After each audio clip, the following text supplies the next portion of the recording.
Hello, Tom. Many people know you as the man behind Ask Tom, but can you tell us a little bit what you're doing when you're not Ask Tom?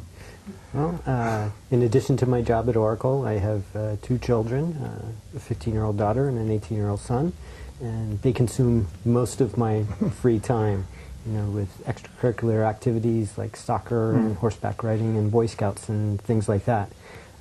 When I'm totally alone and the children are not around, I just sort of like to kick back and relax, maybe on a beach with a good book or something like that. Yeah. What are you doing at Oracle? Well, I spend about half of my time on the road at conferences such as the one we're at right now, where I'll do presentations or seminars or educational sessions.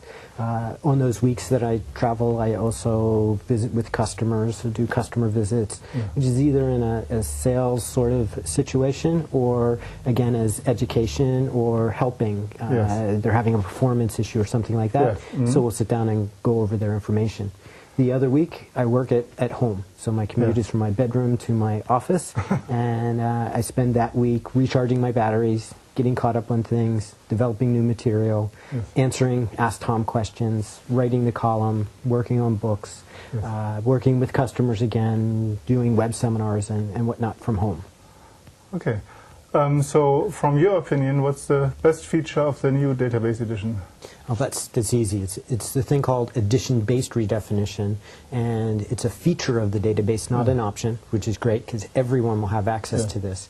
And what this allows you to do, in a nutshell, is install version 2 of your application, your PL SQL code, your views, your triggers, your grants, and whatnot, into the same schema where version 1 of your application is installed without overwriting version 1. So you can have both version 1 and version 2 in the same schema simultaneously.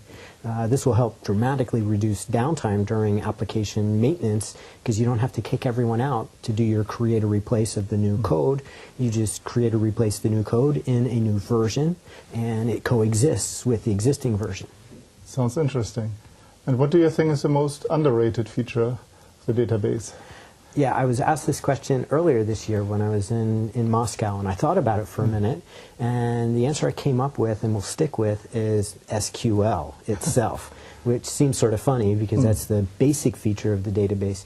But if you look at the SQL language, the SQL language, I think most people use a very small fraction of its capabilities. And so the language is the most underutilized feature, even though it seems to be the most utilized feature. And that's because people really don't take advantage of all of its capabilities. Analytics, the model clause, many new capabilities that have been added since 8i, 9i, and 10G into 11G, and people just haven't started using them yet. From your experience, how has the work of a normal database developer has changed in the last years? And how will it change in the next years? Yeah.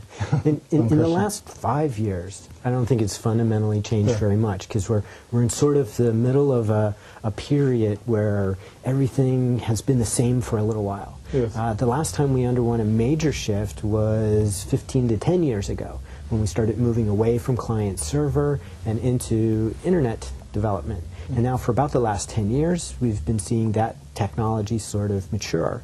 And now I think we're starting to see a swing again where things are changing because with the introduction of devices like smartphones and iPads and tablets, you're seeing more and more mobile computing where we're almost going back to client-server. Half of my applications on my smartphone are not web browser based. They're client applications again. They might be using a middle-tier application server, you know, much like a web browser would, but the interface again is more like a rich client rather than a web browser interface. So we might be actually going back to where we were 15, 20 years ago once again. Everything comes back, Exactly. Yeah. Can you tell us if Oracle has special plans for database programming for the next years? Something new, something special?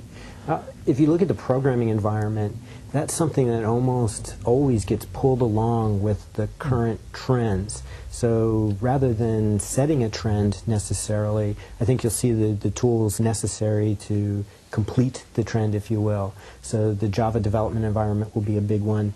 Continue with that. But you also see tools like Apex, which has become extremely popular for building really sort of robust applications, but in a couple of minutes, because it's doing a lot of the interface work for you.